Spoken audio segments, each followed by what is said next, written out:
সন্ধ্যা। আপনাদের সাথেই আছি আমি লায়লা ফারহানা অরিন। প্রিয় দর্শক শ্রোতা, সবাইকে আমন্ত্রণ জানাচ্ছি শুভ সন্ধ্যার আজকের আয়োজনে। আজ শুভ সন্ধ্যায় থাকছে চলতে থাকা প্রদর্শনী হেমন্তের ফুল, এনটিভি হাইলাইটস এবং সঙ্গীত শিল্পী এহসান রাহির সঙ্গে আলাপচারিতা। প্রথমেই চলতে থাকা প্রদর্শনী।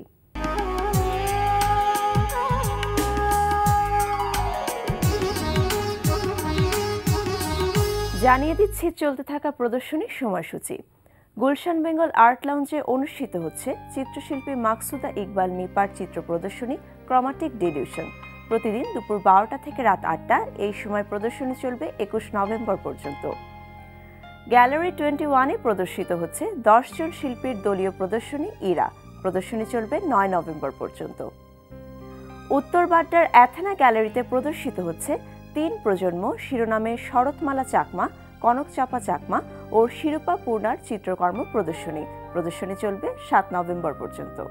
হেমন্ত ঋতুতে ফোটে এমন কিছু ফুলের পরিচিতি নিয়ে আমাদের এবারের আয়োজন হেমন্তের ফুল। আজকের ফুল লেডিস আমব্রেলা। ঢাকার রমনা পার্ক ও বৃহত্তর সিলেটে পাওয়া যায় ফুল লেডিস আমব্রেলা। এটি পরশ্রিত গুল্ম ধরনের শক্ত লতা। এর পাতা একক, গাঢ় সবুজ, লম্ব ডিম্বাকার। কচি পাতা ও কুড়ি রোমশ। লেডিস আমব্রেলার প্রস্ফুটনকাল অক্টোবর থেকে জানুয়ারি পর্যন্ত। ফুল ডালের আগায় অথবা পাতার করে গুচ্ছবদ্ধভাবে থাকে। এর বৃতি ঘণ্টাকৃতির, লালচে কমলা রঙের। দল নলাকার, ফল ডিম্বাকার। এটির বীজের সংখ্যা 4, কিন্তু এর গোড়ায় জল জমলে বাঁচে না। লেডিস আমব্রেলার জন্মস্থান ভারত ও বাংলাদেশে। দেখছিলেন হেমন্তের ফুল। এবার এনটিভি হাইলাইটস।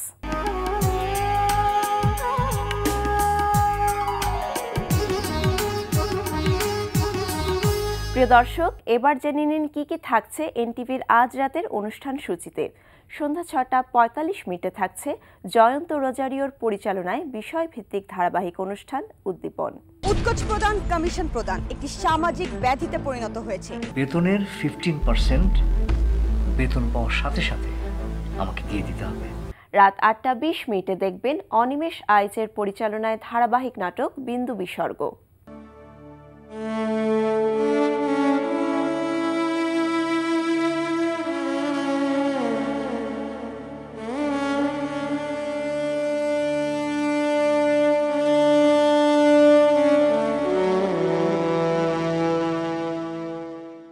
রাত 9টায় থাকছে হাসান ইউসুফ খানের প্রযোজনায় সাজু খাদেমের উপস্থাপনায় জোকস প্রতিযোগিতামূলক অনুষ্ঠান হাসো। কি জাদু করেছো বলো না, ঘরে আর থাকা যে হলো না।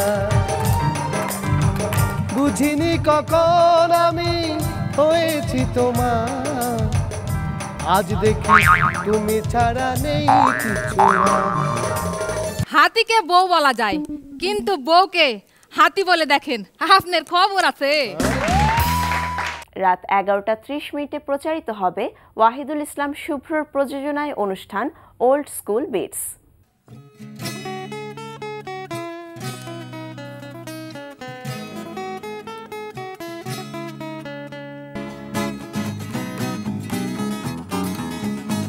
কেউ আসল জানে না কারো মনের ঠিকানা, কেউ আসল জানে না কারো কুলের ঠিকানা। ননা মধ্যাহ্ন কোনটাই আসল মন, কান্দে না ওই দুই চক্ষু, কান্দে দুই নয়ন। এই ছিল এনটিভি হাইলাইটস। এবার আলাপচারিতা।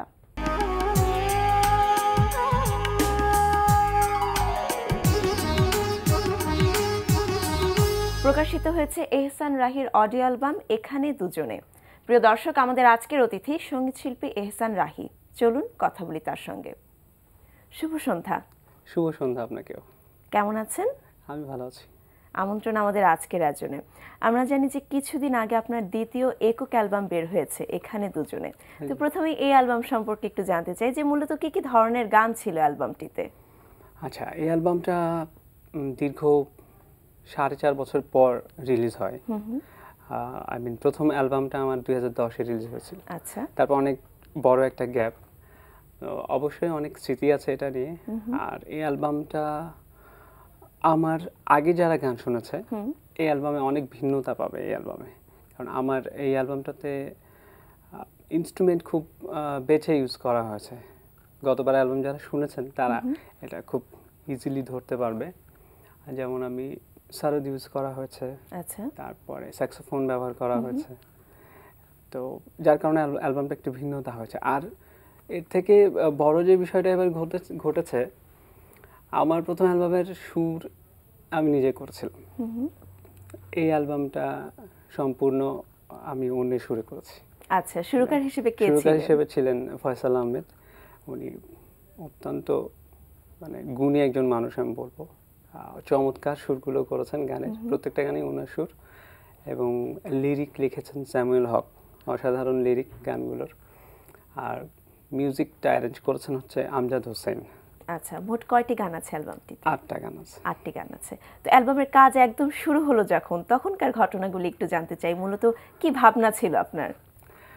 আমার বেসিক্যালি এই অ্যালবামটা নিয়ে ভাবনা বলতে গেলে আমার থেকে বেশি ছিল হচ্ছে খালিদ ভাইয়ের, যিনি জি সিরিজের মালিক। মানে উনি আমাকে অনেক দিন ধরে বলছিলেন যে উনি আমাকে খুবই স্নেহ করেন, যে তোমার অনেক দিন হয়ে গেল তুমি গান করছো না কেন। আচ্ছা, তো মাঝখানে আমি অনেক মুভি কিংবা হচ্ছে মিক্স অ্যালবাম এগুলো নিয়ে বিজি ছিলাম।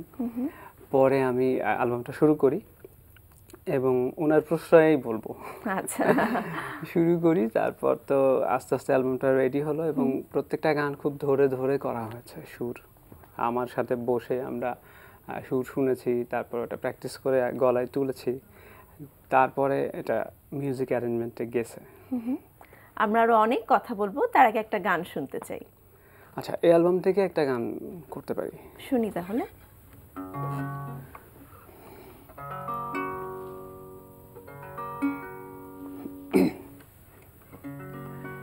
গানের সুর তো বললাম যে ফয়সাল আহমেদের করা, এবং লিরিক লিখেছেন স্যামুয়েল হক, মিউজিক করছেন আমজাদ ভাই। জি।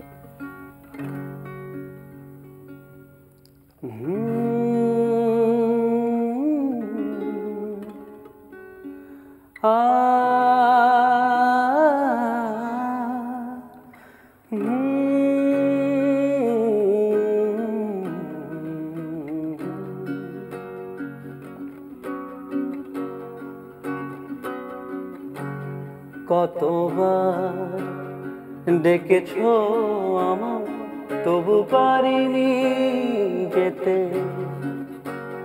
কতবার ডেকেছো আমার তবু পারিনি যেতে,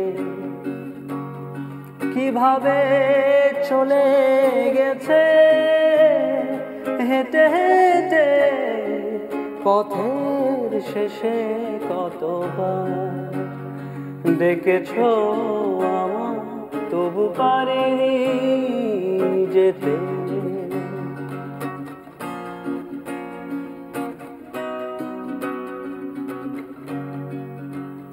গুনগুন করে নিমন্ত্রণে যাবার কথা আসেনি মনে, গুনগুন করে নিমন্ত্রণে যাবার কথা আসেনি মনে। এখন দিনের শেষ বেলায় বলো কিভাবে থাকি একা, কতবার ডেকেছো আমার তবু পারিনি যেতে,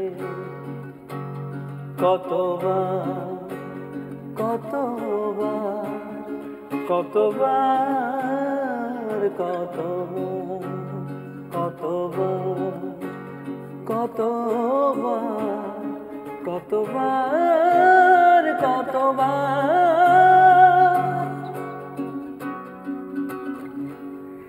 বাহ, চমৎকার। অ্যালবামটির সঙ্গীতায়োজনে ছিলেন আমজাদ হোসেন। তো প্রত্যেক শিল্পীর যেটি থাকে, একটি নিজস্ব ধারা থাকে, একটি নিজস্ব স্বকীয়তা থাকে গান গাওয়ার। তো এক্ষেত্রে তিনি আপনাকে কতটুকু সহযোগিতা করেছেন? এই ক্ষেত্রে আমজাদ ভাইয়ের থেকে বেশি সহযোগিতা করেছেন ফয়সাল আহমেদ, ফয়সাল ভাই। তার কারণ উনি হচ্ছেন সুরকার। তবে হ্যাঁ, যখন একটা অ্যালবাম হয় তখন এই দুইজনের দুইজন শিল্পীর মিউজিক সমন্বয় ডিরেক্টর থাকে। এবং সুরকারের যে সমন্বয় এটা খুবই দরকার হয় এবং ওনাদের দুইজনেরই হেল্প আমার লেগেছে এবং দুইজন সবাই তো চেনে ওনাদেরকে, আমজাদ ভাইকে তো সবাই চেনে, তো আমার খুবই ভালো লেগেছে এবং ওনাদের যে গান গাওয়ানোর যে স্টাইল, যে হ্যাঁ আপনি এটা করতে পারেন, এটা এভাবে করতে পারেন।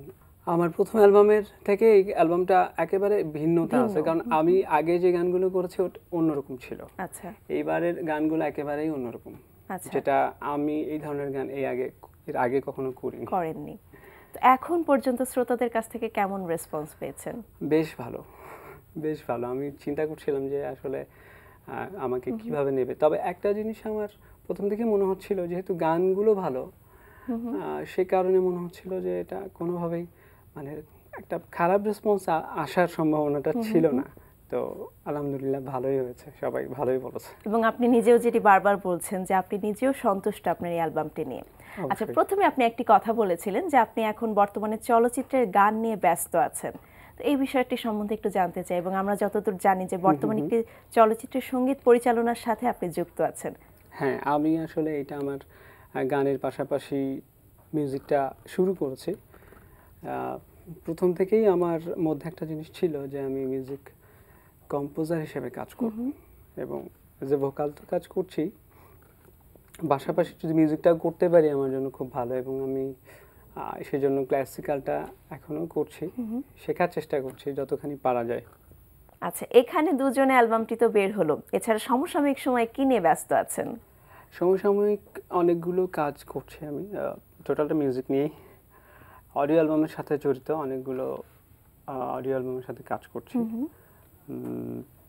এর মধ্যে মুভির কথা তো বললামই, আর আমার নিজের আরও একটা অ্যালবাম যেটা আমি আস্তে আস্তে করছিলাম সেটারও কাজ করছি। পাশাপাশি যে স্টেজ শো তো থাকেই রেগুলার, সেটার প্র্যাকটিস থাকে, আবার নিজের আলাদা একটা প্র্যাকটিস থাকে। আচ্ছা, আর আমি সামনে ফোক নিয়ে একটা কাজ করতে যাচ্ছি, সেটাও মানে গুছিয়ে নিচ্ছি আর কি, কীভাবে কী করব। সব মিলিয়ে ব্যস্ততায় যাচ্ছে দিন। আচ্ছা, তার মানে সব ব্যস্ততাই সঙ্গীতকে ঘিরেই? হ্যাঁ, অবশ্যই। আচ্ছা, আমার মোটিভটাই ছিল টোটাল হচ্ছে গান নিয়ে সব সময়, যে এই জন্য ছোট থেকেই বাসায় অল্প করে একটু বলে দিতে পারি, সেটা হচ্ছে যে আমার ব্যাকগ্রাউন্ডটা ক্লাসিক্যাল সব সময়। বাবা বাংলাদেশ বেতারের গীতিকার ছিলেন, এখনো উনি জীবিত আছেন। চাচা স্বাধীন বাংলা বেতারের শিল্পী ছিলেন। তার মানে একটি পারিবারিক আবহ ছিল আপনার ছোটবেলা থেকে, এবং সেই ধারায় আপনি অব্যাহত রাখছেন। সেই কারণেই আর কি গানটা চলে এসেছে, আর একটা সময় আমি বাধ্য হয়েছি আর কি ক্লাসিক্যাল শিখতে, তারপর তো চলছে এভাবে। অনেক ধন্যবাদ আমাদের শুভ সন্ধ্যা আসার জন্য। আপনার সকল কাজের সাফল্য কামনা করছি। আপনাকেও ধন্যবাদ এবং শুভ সন্ধ্যাকেও ধন্যবাদ।